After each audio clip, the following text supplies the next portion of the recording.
Makinig kayo sa lahat ng sinasabi sa palibot ninyo at tandaan ninyo, kung sino man ang kumukontra sa confidential funds ay kumukontra sa kapayapaan.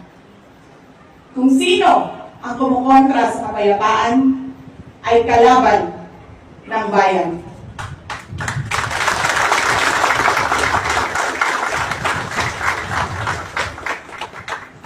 It is worth noting that the Department of Education's membership in the Anti-Terrorism Council and the Office of the Secretary's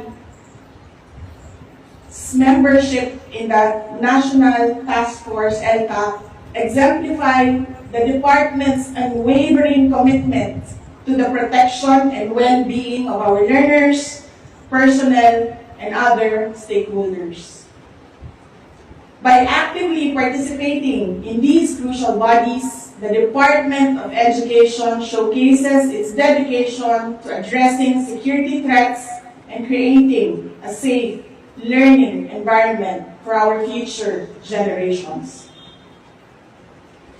In conclusion, let us recognize the vital role of confidential funds in ensuring the security and development of our children and the future of our nation.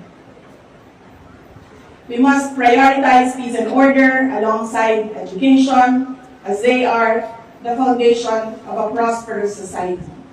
The safety and security of our people should never be limited by financial constraints or arbitrary timeframes.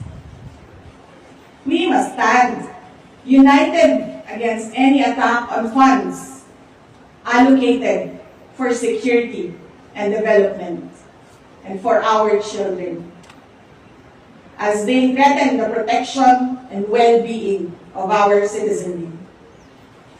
Together, let us work towards a nation that is secure, progressive, and prosperous for all.